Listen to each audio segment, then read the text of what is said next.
اس نے کہا کون اعلیٰ حضرت، کہاں کا اعلیٰ حضرت، کیسا اعلیٰ حضرت؟ علامہ سلمان فریدی کی زبان میں نے ایک شعر پڑھا تھا، اور میں دیکھنا چاہتا ہوں کہ سلیم پور پٹی سعد اللہ نگر کا یہ علاقہ ہے، اگر اس شعر پر آپ خاموش ہو گئے تو مجھے ذاتی طور پہ تکلیف ہوگی۔ میں دیکھنا چاہتا ہوں اس شعر کی کیا قیمت لگاتے ہیں آپ کہ توصیف پیغمبر کے قلم دان رضا ہے۔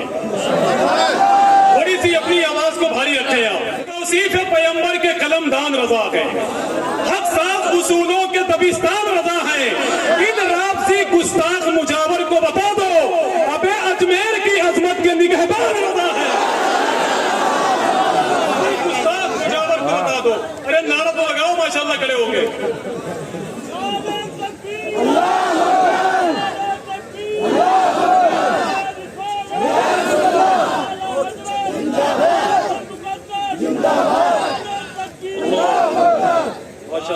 اس میں ایک آخری شعر ہے، اعلیٰ حضرت سرکار ہمارے لیے کسی نعمت سے کم نہیں ہے۔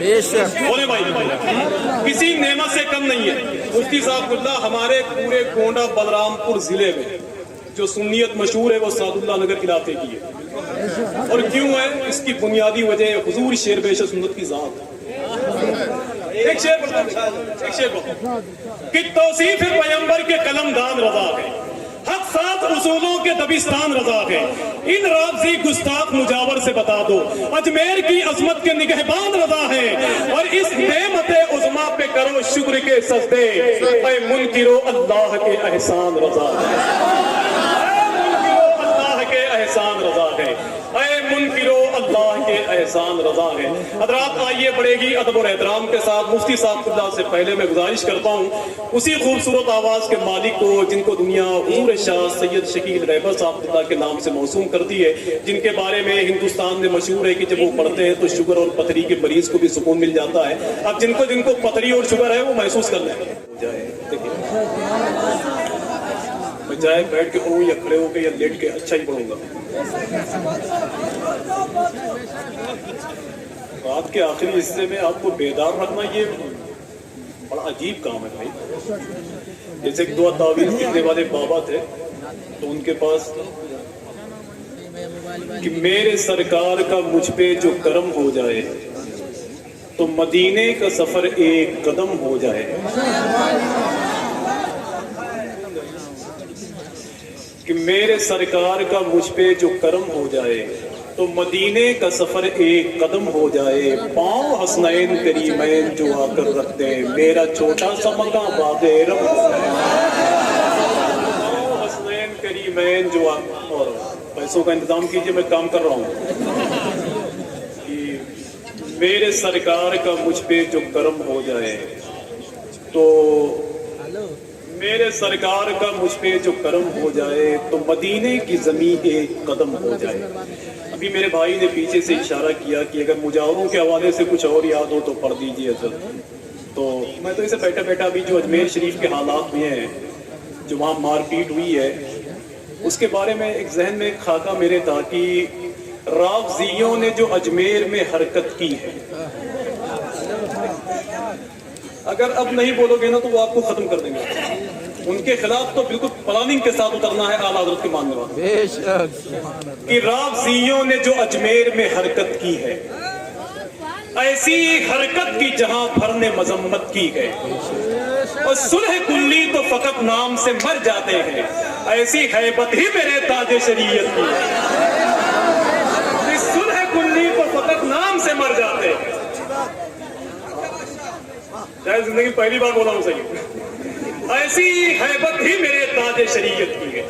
ہاں اگر آپ کی طرف سے اجازت ہو پھر سے پڑھ دوں، کتنے لوگ تیار ہیں؟ اگر ہاتھوں کو اٹھائیں تو ماشاءاللہ، اور مل کے بولیں لبیک یا رسول اللہ، اور مل کے بولیں لبیک یا رسول اللہ۔ میں جس خاندان کا ذکر کر رہا ہوں مفتی فرقان منظری صاحب اللہ بریلی شریف میں رہ چکے ہیں، اعلیٰ حضرت سرکار کے بڑے بیٹے کو دنیا حجت الاسلام علامہ حامد رضا کہتی ہے۔ چپ رہو تم۔ بریلی شریف اسٹیشن پہ کھڑے ہوئے تھے، ایک آدمی نے ان کا چہرہ دیکھا تو ایک آدمی سے پوچھا کہ میرے بھائی یہ کون ہے؟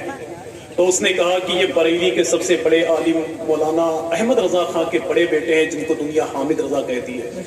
تو اس نے کہا کہ یار جب اس قوم کے حامد کا چہرہ اتنا خوبصورت ہے تو آخر مدینے کے محمد کا چہرہ کتنا روشن ہے۔ میں اس خاندان کی بات کرتا ہوں، سمجھ رہے ہیں آپ؟ اس خاندان کی بات کر رہا ہوں. مفتی صاحب اللہ کو بہت جلدی مائک پہ لانا ہے, میں تو نظامت کرتا ہی رہتا ہوں, اور حضرت تشریف لائے ہوئے ہیں, اس لیے میں سب کچھ کاٹ کر کے ایک شعر پڑھوں. ایک شعر پڑھوں. جواب اچھا دیا ہے آپ نے ماشاءاللہ. اب ہم لوگ کام چھوڑ کے کچھ اور کریں گے. لیکن ایک شعر پڑھتا ہوں کہ طیبہ جانے کا اگر کوئی ارادہ باندھے,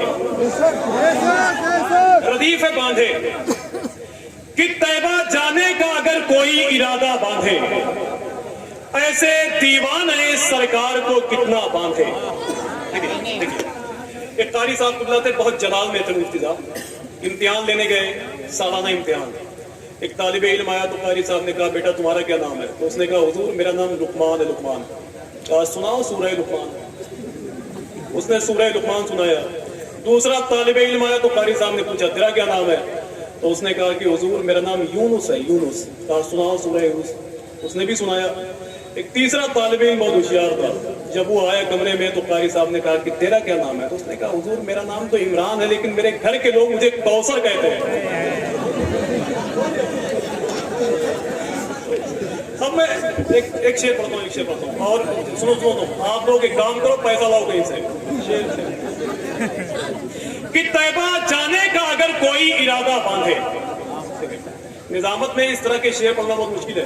ایک بیگ تو نکل جائے گا تو بھاگ جائے گا.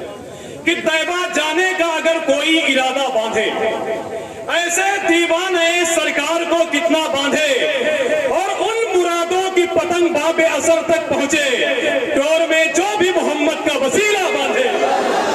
ان مرادوں کی پتنگ باب اثر تک پہنچے.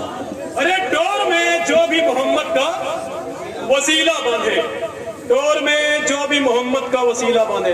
جلدی کرو, مجھے پہلے آنا چاہیے تھا یہاں. کہ ڈور میں جو بھی محمد کا وسیلہ باندھے. اب میں دعائیں چاہتا ہوں علامہ مفتی حماد صاحب اللہ جیسے عظیم خطیب کی بارگاہ سے, مفتی فرقان صاحب اللہ. دیکھیں شعر کسے کہتے ہیں اور شعر کیسے بنتا ہے. ویسے تو اللہ کا شکر ہے میں اصلی شاعر ہوں. میں نے ایک شعر, ایک زمین نکالی تھی, جب آ گئے حسین کے نانا زمین پر. 7.5 سال پہلے لکھا تھا. پورے ہندوستان میں بچوں کو یاد ہے, اللہ کا شکر ہے.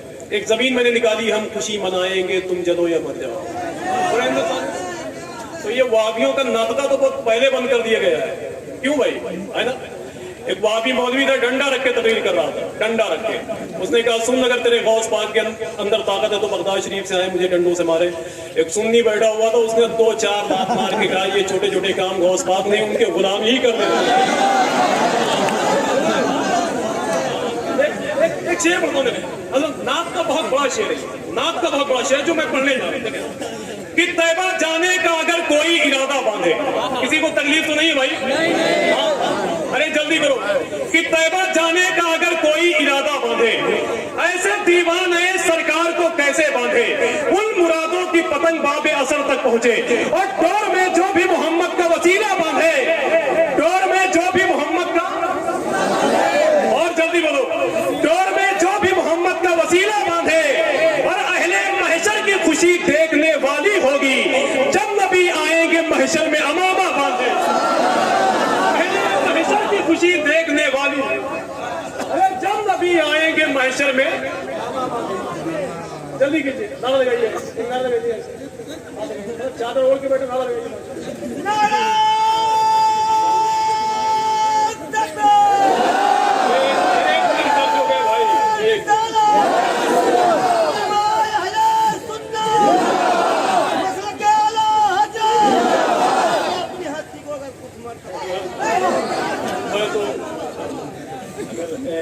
ایک شعر دیکھیں, یہ بازار شریف ہے نا, سرکار محمود شاہ کی. منورانہ کا ایک شعر تھا کہ سنبھالنے نہیں آتا سنبھل کے جاتا ہے, کھلونے والا تو خود ہی بہل کے جاتا ہے. یہ وہ مقام شفا ہے جہاں پہ صدیوں سے اٹھا کے لاتے ہیں جس کو وہ چل کے جاتے ہیں. سمجھے, یہاں منتیں مانگتے ہیں ہم, لوبان اگر بتی جلاتے ہیں. ایک ٹیم ہے وہابیت دیوبندیت کی جس کو تکلیف ہوتی ہے, اس کو تکلیف ہوتی ہے تو اس کے لیے ایک مشورہ ہے. مفتی صاحب ایک مشورہ دے سکتا ہوں کہ باقی کچھ نہیں. سمجھ رہے ہیں کہ طیبہ جانے کا اگر کوئی ارادہ باندھے, ایسے دیوان ہے سرکار کو کتنا باندھے, اہل محشر کی خوشی دیکھنے والی ہوگی جب نبی آئیں گے محشر میں امامہ باندھے. اور سنی بستی ہے مہکتی ہے جمعرات کے دن,